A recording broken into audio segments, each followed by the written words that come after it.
जिंकलो तरी आपण जेत्यासारखी खेळत नाही. बहुतेक सामन्यांमध्ये बघा जिंकलो, शेवटी जिंकलो अशी आपली भावना असते.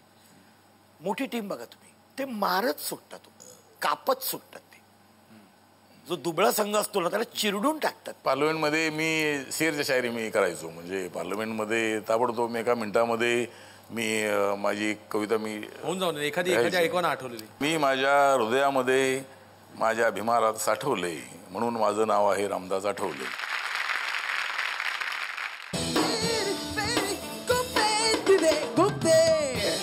एकदा कणेकर त्यांच्या बायकोला म्हणाले, अगं ऐकलंस का, त्या लारानी 500 केल्या.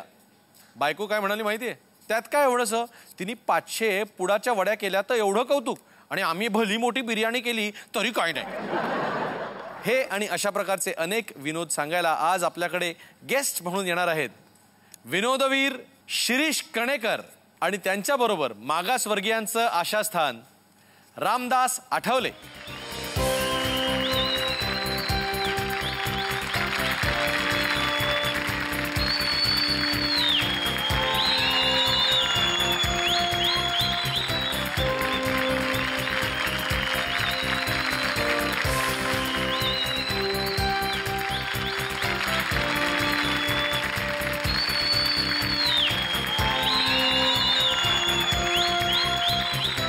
गुप्ते तिथे गुप्तेमध्ये तुम्हा सर्वांचं आणि तुम्हा दोघांचं खूप खूप स्वागत.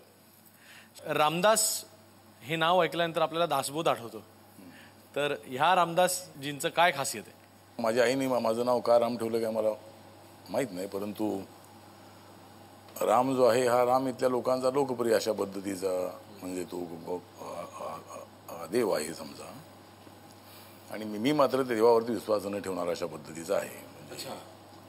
पण मी माणसांसाठी काम करणारा माणूस आहे, आणि या देशातली जी माणसं आहेत त्या माणसांना माणूस बनवण्यासाठी आपण काम केलं पाहिजे, आणि त्यासाठी सातत्यानं बाबासाहेब आंबेडकर, शिवाजी महाराज, महात्मा ज्योतिबा फुले यांच्या विचारानं काम करणारं मी एक सर्वसामान्य कार्यकर्ता आहे. आणि त्यामुळे आईनं माझं नाव ठेवलं, ठीक आहे, रामदास माझं नाव ठेवलं, प्रश्नच नाही. पण राम हे एकवचनी होते, दिलेलं वचन म्हणजे प्राण जाय पण वचन ना जाय असं म्हणणारे हे राम, आणि तुम्हाला मात्र शरद पवारांनी दिलेलं वचन काही पाळलं नाही. तर त्यांच्यासाठी एखादं गाणं म्हणावं असं वाटलं तर कुठलं म्हणाल? नाही, गाणं तर मी काही म्हणणार नाही, परंतु राम ज्या पद्धतीनं एकवचनी होता तसा मी सुद्धा एकवचनी आहे. आता मला तर म्हणजे इतरांनी जी वचनं दिलेली आहे ती पाळलेली नाही आहेत, म्हणूनच मी बघतोय की खुपते तिथं गुप्ते आहेत. पण तुम्ही चित्रपटात देखील काम केलेलं आहे, तर मी चित्रपटामध्ये काम केलेलं आहे, तर सुरुवातीपासून माझी इच्छा होती की चित्रपटामध्ये काम करावं. अमिताभ बच्चननी ज्या पद्धतीनं आपले अभिनयाच्या माध्यमातून तो लोकप्रिय झालेला आहे, अशा पद्धतीनं आपण अभिनय करावा, चित्रपटामध्ये यावं अशी माझी इच्छा फार होती. परंतु मी अडकलो या सामाजिक कार्यामध्ये अडकलो मी, आणि त्यामुळं आता मी इथं अडकल्यामुळं मला काही चित्रपटामध्ये जाता आलं नाही. परंतु अन्यायाचा प्रतिकार नावाचा एक चित्रपट आहे, त्याचबरोबर जोशी की कांबळे हा एक चित्रपट आहे, तर त्याच्यामध्ये माझा थोडासा टायटल रोल आहे. परंतु जर मी फुल टाईम जर मी काम केलं असतं तर मी कदाचित नाना पाटेकरांपेक्षा मी लोकप्रिय कलाकार होऊ शकलो असतो. आणि अजून वेळ की गेलेली नाही, म्हणजे जर लोकांची इच्छा असेल तर मी अजूनही चित्रपटामध्ये काम करू शकतो. डायलॉग जे आहे ते डायलॉग असे मी फेकू शकतो की आतापर्यंत कोणत्याही अभिनय ज्या म्हणजे कलाकारांनी फेकलेले नाही आहे. शिरीषजी, स्वतःवरती विनोद करून लोकांना हसवायचा पायंडा पु ल देशपांडेंनी खरं तर घातला, आणि त्यानंतर तुम्ही.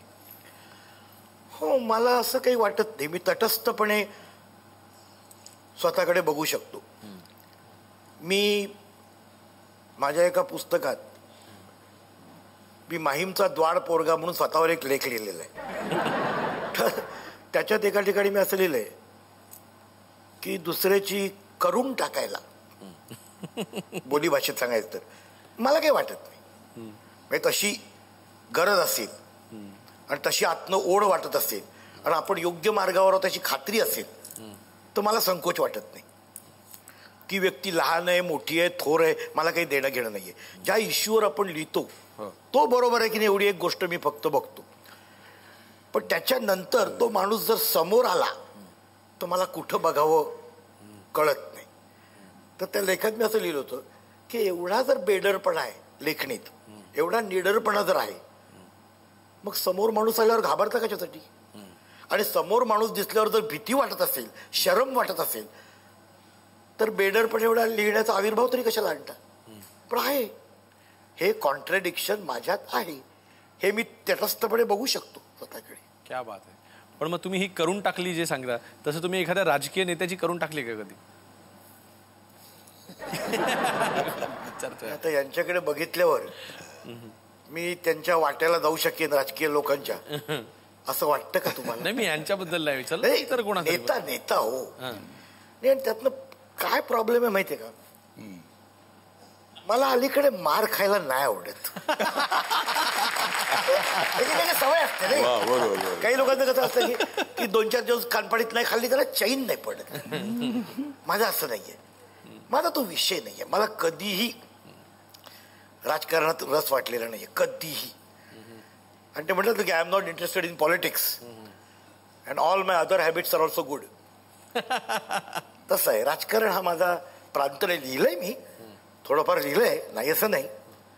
तुम्हीच आमचे सरदार म्हणून मी शरद पवारांची एक करून नाही टिंगल टवाळी करणारं एक आर्टिकल लिहिलं होतं रविवार लोकसत्तेत. त्यानंतर 8-15 दिवस जाऊन मी बारामतीला कार्यक्रम पण केला. पण काय तिथं काय अनुभव काय आला आपल्याला तिकडे? काय गंमत असते माहिती का, आता मी तुम्हाला काय सांगायचं, अनुयायांची गोष्ट सोडा, अनुयायी ही वेगळी जमात आहे टोटली. पण हे जे नेते असतात ना, यशस्वी नेते, हे इतके थिक स्किन्ड असतात, ते इतक्या लहानसहान गोष्टींनी चिडत नाहीत. हा, त्यांना परवडत नाही.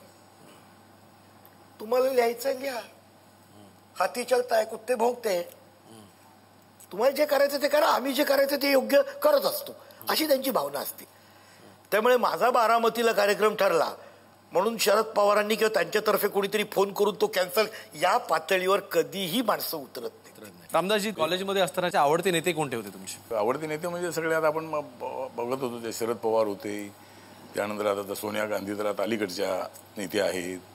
त्यानंतर बाळासाहेब ठाकरे यांच्याबद्दल आपल्याला अट्रॅक्शन होतं की बाळासाहेब ठाकरे आणि जरी आमचे वैचारिक मतभेद असलेही तरी डॅशिंग नेता आहे. म्हणजे मी डॅशिंग आहे ते पण डॅशिंग आहे, त्यामुळं डॅशिंग नेता असल्यामुळं वैचारिक मतभेद जरी असले तरी दुश्मनांच्या बरोबर सुद्धा आपण आपली ताकद दाखवली पाहिजे. आणि बाळासाहेब ठाकरे नेहमी म्हणतात की शिवसैनिक तर आमचे आहेतच आहेत, पण भीमसैनिक सुद्धा अत्यंत खतरनाक अशा पद्धतीचे आहेत. तुमच्यामध्ये मला ना पूर्ण अभिनेत्याची स्किल्स दिसत आहेत. म्हणजे मी तुमचं भाषण कधी ऐकलेलं नाही पण आजपर्यंत, पण तुम्ही ज्या प्रकारे प्रभावीपणे आता बोललात तर मला असं वाटतं की तुम्ही खूप छान अभिनय करू शकणार. नाही, मग त्यासाठी आपणच एक पिक्चर काढा आणि मला घ्या त्यामध्ये. अरे आता हसले बघा किती छान वाटले, हसल्यावर चांगले वाटले. रामदासजी, तुम्हा नेत्यांना समाजामधल्या खूप गोष्टी खूपच असतातच, कायमच खूपच असलेल्या तुम्ही गोष्टी तुमच्या स्टेजवरनं मांडत असता. पण रामदास आठवले हे व्यक्तिगत आयुष्य जगताना त्यांना खुपलेल्या गोष्टी. गेली अनेक वर्ष सेक्युलर विचारधारेचं राजकारण आम्ही करतो आहोत. बाबासाहेब आंबेडकरांनी जे संविधान लिहिलेलं आहे ते देशातल्या प्रत्येक माणसासाठी लिहिलेलं आहे. आणि अनेकांच्या नावाची विद्यापीठ असताना बाबासाहेबांच्या नावाचंही विद्यापीठ करा, अशा पद्धतीची मागणी आम्ही केल्यानंतर मराठवाड्यातल्या लोकांनी विरोध केलेला होता. तर ही एक गोष्ट आम्हाला खूपच होती. आणि आपल्याला माहीत आहे की मी 2004 ते 2009 या UPAच्या सरकारमध्ये पवारसाहेब मंत्री होते, प्रफुल्ल पटेल मंत्री होते, त्या ठिकाणी अनेक आपले महाराष्ट्रातले सुशीलकुमार शिंदेजी मंत्री होते आणि आहेत ते आता. तर अशा पद्धतीचे अनेक जवळजवळ 7 मंत्री महाराष्ट्राचे असताना मी रिपब्लिकन पार्टी ऑफ इंडियाचा एकमेव खासदार निवडून आलेला असताना सुद्धा मला त्या ठिकाणी मंत्री केलं नाही. आणि ही गोष्ट माझ्या मनामध्ये, माझ्या समाजाच्या मनामध्ये खूपच होती. आणि त्यामुळंच मी ज्यावेळेला 2009ची विधानसभेची निवडणूक आली त्यावेळेला काँग्रेस आणि राष्ट्रवादी काँग्रेसची दोस्ती होती ती मी तोडलेली होती. तर ठीक आहे, म्हणजे मला मंत्र्याचा विषय नाही आहे, परंतु आमच्या पाठिंब्यामुळं जर तुम्ही सगळे मंत्री बनत असाल तर त्या ठिकाणी रिपब्लिकन पक्षाला मंत्री म्हणून घेण्याच्या संबंधामध्ये सोनिया गांधींनी, पवारसाहेबांनी विचार करणं अत्यंत आवश्यक होतं. पण मला तुम्ही या कोट्यातले त्या कोट्यातले असं मला सांगण्यात आलं. आणि आमच्यामुळं किंवा आमच्या दलित मतामुळं जे सत्तेवर आले त्या सत्तेवर आलेल्या लोकांनी मात्र आम्हाला सत्तेच्या बाहेर ठेवलं. ही एक गोष्ट आपल्याला खुपलेली होती. आणि त्यामुळे आपण आता सांगितलं की समाजामधले जर प्रश्न आहेत, परंतु व्यक्तिगत पातळीवर आणि माझ्या कार्यकर्त्यांना खुपलेली जी गोष्ट आहे ती ही आहे की शिर्डीचा मतदारसंघ जो आहे, या शिर्डीचा मतदारसंघ एवढा स्ट्रॉंग असताना, त्या ठिकाणी काँग्रेस आणि NCPची ताकद 99% असतानाही त्या ठिकाणी मला पराभव पत्करावा लागलेला आहे. तर अशा पद्धतीच्या काही गोष्टी आपल्याला खुपलेल्या आहेत आणि त्यामुळं हा शिर्डीतला जो पराभव तुमचा झाला हा जातीय वादामुळे झाला का विखे पाटलांच्या इन्फ्लुएन्समुळे झाला? बाळासाहेब विखे पाटील एकट्यानेच माझा पराभव केलेला असा अजिबात नाही आहे. तर माझा पराभव करण्यामध्ये लोकल लेवलचे काँग्रेस आणि राष्ट्रवादी काँग्रेसचे सगळे नेते आणि लोक जबाबदार आहेत असं माझं मत आहे. एकट्या बाळासाहेब विखे पाटलांनी माझा पराभव केलेला नाही असं माझं मत आहे. शिरीषजी, तुमच्या लिखाणाच्या शैलीची खूप नक्कल केली जाते, तर हे खुपतं का? नक्कल केली जाते ही वस्तुस्थिती आहे. खूपच नाही, मला खूपच नाही ती. उलट मला एक इगो मसाज मिळतो आणि एक अशी भावना येते की एक लेखनातील एक पंथ आपण सुरू केलाय नवीन. शिवाय म्हणतात ना आपल्याकडे की imitation is the sincerest form of flattery. Flattery होती, आपलं कौतुक होते. त्यामुळे ते खूपच नाही मला. खूपतं काय मला तर अशी लिहिणारी जी माणसं आहेत ती कुठेही कृतज्ञता, मान्यता, एक्नॉलेजमेंट, नोंद किंवा तिथून आम्ही स्फूर्ती घेतली की त्यांचा पगडा आहे असा चुकूनही उल्लेख करत नाहीत. त्यामुळे ती रस्त्याने जेव्हा नाक वर करून तोऱ्यात फिरताना बघतो ना मी, तेव्हा खरंच मला असं वाटतं की धावत जावं आणि हात जोडून त्यांना विनवावं तो दुसरं काय करणार, की बाकी काही म्हणणं नाही माझं. तुम्ही काही करा, माझं काही म्हणणं नाही. फक्त ते नाक अर्धा इंच जरा खाली करा एवढंच म्हणणं आहे माझं. आधी मी खोपणाऱ्या 2-3 मायनर गोष्टी आहेत त्या सांगतो. हो, सांगा ना प्लीज. पहिली म्हणजे आमच्या बिल्डिंगचा गुरखा आहे ना, तो सगळ्यांना सलाम करतो मला सोडून. ही गोष्ट आपल्याला जास्त खूपते, फारच खूपते हो. की त्यांनी मला एकट्याला का निवडलं. मनात नाना विचार येतात ना की त्याला मीच एकटा फडतूस का वाटतो. आलाच की नाही. दुसरी आमची कामवाली बाई जी 10 घरात कामं करते पण उसने पैसे मागायला फक्त आमच्याकडेच येते. कारण आपण देता म्हणून येत असेल. कोण देता म्हणजे ते वेठीच धरतास ना, नाही तर उद्यापासून येणारच नाही. जातो कुठे ना. बरोबर. कारण धुणी भांडी करण्याची सवय आता सुटली आहे माझी. तिसरी गोष्ट खटकणारी, खोपणारी म्हणजे घरातले डास मलाच एकट्याला का चावतात. आणि शेवटची किंवा चौथी म्हणजे खुपते तिथे गुप्ते या कार्यक्रमात बरोबर मला इतकं उशिरा का बोलवलं. तुम्ही क्रिकेटवरती खूप छान लिहिलेलं आहे आणि रामदासजी इथे असताना मला रामदासजींना हा प्रश्न नक्की विचारावा असं वाटेल की क्रिकेटमध्ये देखील अनुसूचित जाती जमातींसाठी जागा राखीव असाव्यात अशी तुमची मागणी होती, ती पूर्ण झाली नाही. हे कुठे खुपतं का?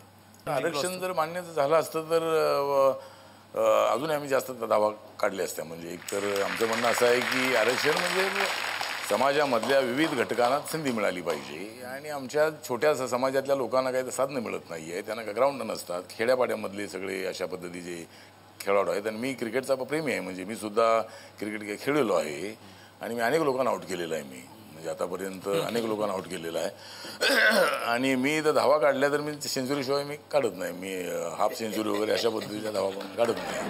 धावा काढल्या तर आपण सेंचुरी मारली खेळायचं कायसाठी.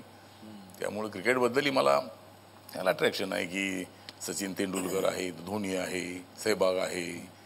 तर अशा पद्धतीनं आणि मला एक धाव काढणं आवडत नाही. म्हणजे मारला तर चौका नाही तर छक्काच, अशा पद्धतीचं काम आहे ते आपण केलं पाहिजे. पण पवारांच्या गुगलीवर मात्र तुम्ही आउट झालात असं तुम्हाला वाटतं का? नाही, पवारांच्या गुगलीवरती मी काही आउट झालो नाही. मी कॅच घेतलेलं आहे. मी त्यांच्या गुगलीवर आउट काही तर झालो नाही. परंतु ठीक आहे, म्हणजे आता ते आमचे चांगले मित्र आहेत आणि आपल्याला चांगलं सहकार्य केलेलं आहे.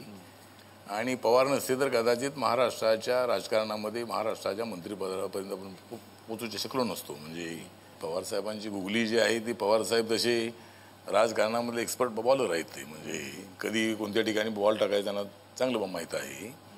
तर ठीक आहे, तर ते एक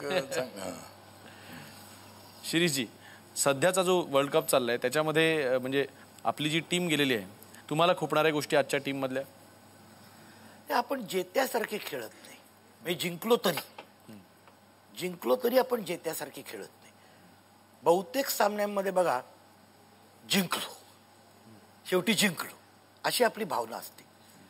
मोठी टीम बघा तुम्ही, ऑस्ट्रेलिया घ्या, आता त्यांची जरा गडबड आहे, पण एरवी ऑस्ट्रेलिया घ्या तुम्ही, ते मारत सुटतात, कापत सुटतात. ते जो दुबळा संघ असतो ना त्याला चिरडून टाकतात. ॲटिट्यूड तो. हा, आपलं असं नाही. आपण कसं तरी रडत खडत भोज्याला हात लावून जिंकलो. आणि हे पूर्वापार चालत आलेलं आहे आपलं. कधीही आपण जेत्यासारखे खेळत नाही. काय ही भूमिका आहे, असं का होतं, ही काय मानसिकता आहे ही मला माहित नाही, पण असं आहे खरं. नाही, पण तुम्हाला असं वाटतं की नाही, मग आरक्षण जर का असतं तर आपल्या काहीतरी वेगळी झाली असती मॅच? तसं एका अर्थी आहे ना, कोटा सिस्टीम आहे आपल्याकडे. काही जण टीम मध्ये जेव्हा येतात तेव्हा नेहमी प्रश्न पडतो बघा की याचा कुठनं नंबर लागला. तर हे वेगवेगळ्या झोनचे जे सिलेक्टर्स असतात ते माझ्या झोन मधल्या हे घेत असाल तर तुमच्या झोन मधल्याला मी मत देतो, असा सौदा आहे. त्यामुळे त्यांची मागणी आहे की सिलेक्शन कमिटीची मीटिंग तुम्ही कॅमेराने दाखवा, कळू दे लोकांना कोण कोणासाठी भांडतोय, कोण कोण कळू दे ना. काय सिक्रेट काय त्याच्यात एवढं मोठं, पण नाही आहे सिक्रेट, त्यामुळे ते दाखवू देत नाही. रामदासजी, आम्ही सगळ्यांनी बघितलेल्या जी गोष्ट आहे की सोमनाथ चटर्जी तुमच्यावर फार रागवायचे. तुम्ही बोलायला उभे राहिलात की तुम्हाला बसवायचे, हे तुम्हाला खुपलं नाही का कधी? नाही, हे मला खुपलं नाही. मला खुपण्यापेक्षा त्यांना खुपत होतं की मी उभा राहिलो. की त्या ठिकाणी लोकसभेमध्ये असं असतं की ज्या पक्षाचे मेंबर जेवढे असतात तेवढ्या प्रमाणामध्ये बोलण्याची संधी असते. पण मी त्या 545 खासदारांमध्ये मी असा एक रिपब्लिकन पक्षाचा खासदार होतो की एकदा मी उभा राहिलो की मी अजिबात बसत नव्हतो. आणि मला सोमनाथ चटर्जी म्हणायचे, मी त्यांना सांगत होतो की तुम्ही जोपर्यंत बसत नाही तोपर्यंत मी अजिबात खाली बसणार नाही. आणि मग ते खाली बसलो की पुन्हा मी उभा राहत होतो. त्यांना माहित होतं की हा एकदम आउट डोक्याचा माणूस आहे. आणि त्यामुळं म्हणजे त्या ठिकाणी मी एकदा उभा राहिलो की मी खाली बसत नव्हतो. आणि एकदा बोलायला लागलो की मी ते थांबत नव्हतो. त्यामुळं त्यांना ते माझं ऐकावं लागत होतं. आणि पार्लमेंटमध्ये मी शेरच्या शायरी मी करायचो. म्हणजे पार्लमेंटमध्ये ताबडतोब मी एका मिनिटामध्ये मी माझी कविता मी होऊन जाऊन एखादी ऐकवाना आठवलेली नाही. आता आठवणे मी नाव आठवले, तुम्हाला नाही आठवले तर कसे चालेल आठवले? नाही म्हणजे आठवले तर मी माझ्या हृदयामध्ये माझ्या भीमाला साठवले, म्हणून माझं नाव आहे रामदास आठवले. आणि मी या राजकारणामध्ये अनेक लोकांना कटवले. म्हणून मला म्हणतात बहादर आहे रामदास आठवले. आणि खुपते तिथं गुप्ते आणि चुकते तिथं भुकते. म्हणजे तर ठीक आहे. तर अशा पद्धतीनं मी तर कविता ज्या म्हणजे मी ताबडतोब मी लिहितो. पण तुम्ही इतक्या चांगल्या कविता लिहून देखील नवज्योत सिंग सिद्धूच्या कवितांना मीडिया कायम प्रसिद्धी देत असते, पण तुमच्या कवितांना काय फारशी देत नाही. आणि नवज्योत सिद्धू आहे तो ते त्याला काय तर दुसरं काम नाही असं मी काय म्हणत नाही. परंतु मला अनेक काम आहे त्यामुळे मी काय तिकडे जास्त लक्ष देत नाही. पण मी लिहितो. मी आता कुठल्याही सभेमध्ये मी असलो तरी मी ताबडतोब यमक जुळवतो आणि मी माझी कविता करत असतो. तर ठीक आहे. तर आता ते मला आवड आहे ती तशी.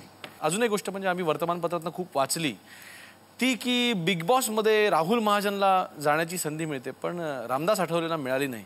ही गोष्ट तुम्हाला नाही? बिग बॉस मधला बिग बॉस होण्यापेक्षा समाजामधला बिग बॉस होणं ठीक. पण नंतर मी तो कार्यक्रम बघितल्यानंतर मला असं वाटलं की मी गेलो नाही, बरं झालं. काय हरकत नाही. तुम्ही बिग बॉस मध्ये नाही गेला पण तुम्ही खूप इथे गुप्तेमध्ये आलेला आहे. इथे अजून राहुल महाजन फक्त येऊन गेलेत पण संजय निरुपम काय आलेले नाहीत. त्यामुळे तुम्ही इथे तुमचा नंबर संजय निरुपमच्या आधी लागलेला आहे. बहुतांशी दलित नेत्यांनी ब्राह्मण मुलीशी लग्न केलेलं आहे. हे सामान्य माणसाला खूपतं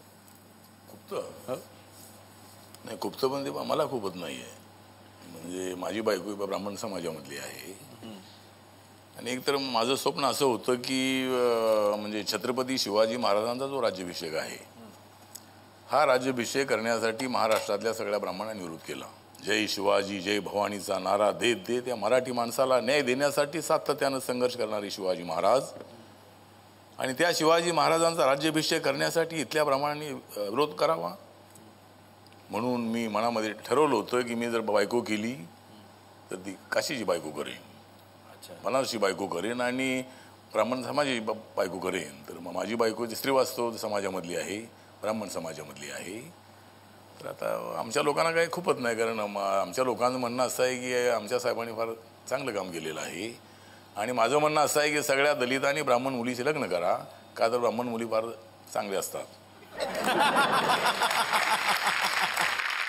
एकेकाळी शिवसेनेसारख्या जातीयवादी किंवा धार्मिक विचारांना सपोर्ट करणाऱ्या पक्षाला सत्तेपासून दूर ठेवण्यासाठी तुम्ही काँग्रेसशी युती केलेली होती आणि आता तुमचा शिवसेनेशी खूप घरोबा वाढलेला दिसतोय.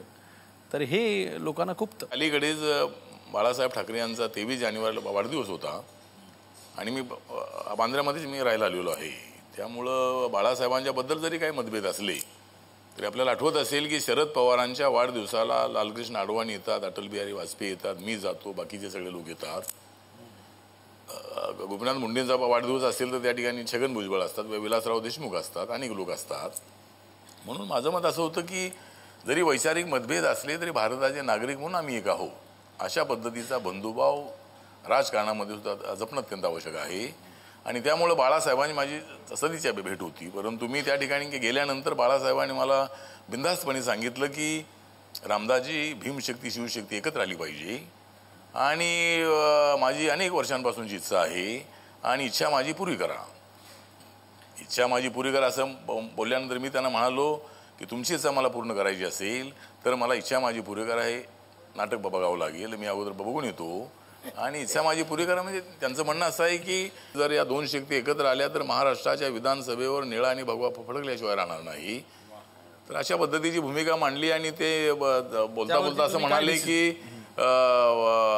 बोलता असं आमची घोषणा असते अजय भीमची, तर ते म्हणाले की जय शिवभीम. त्या संदर्भातला डिसिजन झालाय का मग तुमचं? भीमशक्ती शिवशक्तीचा निर्णय अद्याप घेतलेला नाही. त्या संबंधामध्ये सगळ्यात समाज आहे, आमचे कार्यकर्ते आहे, सगळ्यांचे विचारविनिमय केल्यानंतर आणि इलेक्शन आल्यानंतरच त्या संबंधातला निर्णय होईल. शिरीषजी, आता तुमच्याबद्दलच्या आम्हाला खुपणाऱ्या गोष्टींकडे आलं. तुम्ही कायम बायकोवरती विनोद खूप करता, म्हणजे दर चौथ्या वाक्याला तुमचा विनोद त्याच्यापेक्षा भिंतीला मी बोललो असतो तर बरं झालं असतं वगैरे असं काय काय असतं. तुमच्या बायकोला हे खूपच नाही का वहिनींना कधी? त्याचं तर फार प्रांजळपणे उत्तर द्यायचं, ज्याबद्दल माझा बदलौकिक आहे, प्रामाणिकपणाबद्दल. की बायकोला काय वाटतं तुमच्याबद्दल, हो हे असं लिहिल्याबद्दल मी कधी विचारलेलं नाही. आणि तिने बिचारीने कधी सांगण्याची हिंमत केलेली नाही की सांगून काय ऐकणार नाही, हा करायचं ते करणार आहे. त्यामुळे हा विषयच कधी निघालेला नाही. पण त्या नावावरती हे गोष्टी, कुठलीही गमतीची गोष्ट कळली तर ती त्या नावावर खपवायची. उदाहरणार्थ एक सत्य गोष्ट मी लिहिली होती, माझ्या मित्रांना ती आजवरही खरी वाटलेली नाही. ही मी उठवलेली गोष्ट आहे असं त्यांचं प्रामाणिक मत आहे. मी त्यांना सांगितलं तुम्ही घरी येऊन बायकोला विचारा हे खरं आहे की नाही. ते म्हणले तू पळवलं असशील की हो म्हणू. विचारा. कारण एकदा म्हटलं मी आंघोळीला गेलो होतो, लग्न झालेल्या सगळ्या पुरुषांना हे पटायला हरकत नाही, मी आंघोळीला गेलो होतो आणि बाहेरून मला अशी विचारणा झाली की बाहेर येत आहे की चहा पित आहे. आज सगळ्यात मला या प्रश्नाचं उत्तर कळलं नाही की बाहेर येत आहे की चहा पित आहे. कुठे? बाथरूम मध्ये. ते म्हणजे असं शक्य नाही, असं कशाला कोण बोलेल. रामदासजी, तुमच्या बाबतीत असं कधी घडलंय का? तुमच्या मिसेसनी कधी तुम्हाला तुमच्या भाषणांबद्दल, तुमच्या सामाजिक कार्याबद्दल किंवा घरात नसण्याबद्दल या गोष्टी त्यांनी तुम्हाला सांगितल्या तक्रार स्वरूपात का नाही? तक्रार म्हणजे आता एकतर तक्रार करून मी ना ऐकणारा नवरा आहे. मी म्हणजे बायकोचं ना ऐकणारा नवरा आहे आणि त्यामुळे तर सुरुवातीला बायकोनी सांगण्याचा प्रयत्न केला, परंतु तिच्या लक्षात आलं की हा कधीच ना ऐकणार आहे. त्यामुळं ती काय मला आता सांगत नाही, ऍडजस्ट करते. दार उघडलं ना तर पायावर लोटांगण, शब्दशः लोटांगण घालायची. निर्माते, दिग्दर्शक, हिरोईन्स. कुणाच्या? राजेश खन्ना. अच्छा, त्यावेळेला. त्यामुळे माझा असा समज झाला होता की देव काय वेगळा असतो आणखी. या सगळ्यांची नशीब घडवणारा मी. तुम्ही या देशाला संविधान दिलं, पण त्या संविधानातला भारत अजून उभा राहत नाही. बाबासाहेब, तुम्ही सामाजिक आणि आर्थिक समता प्रस्थापित करण्याची भूमिका मांडली, या देशातल्या उपाशी तापाशी राहणाऱ्या माणसाला पोटभर खायला मिळालं पाहिजे ही भूमिका तुम्ही मांडलीत. माणसं झोपडपट्टीत राहत आहेत बाबासाहेब अजून, का त्यांना बिल्डिंगचं घर मिळत नाही? सांगा काय करायचं आम्ही?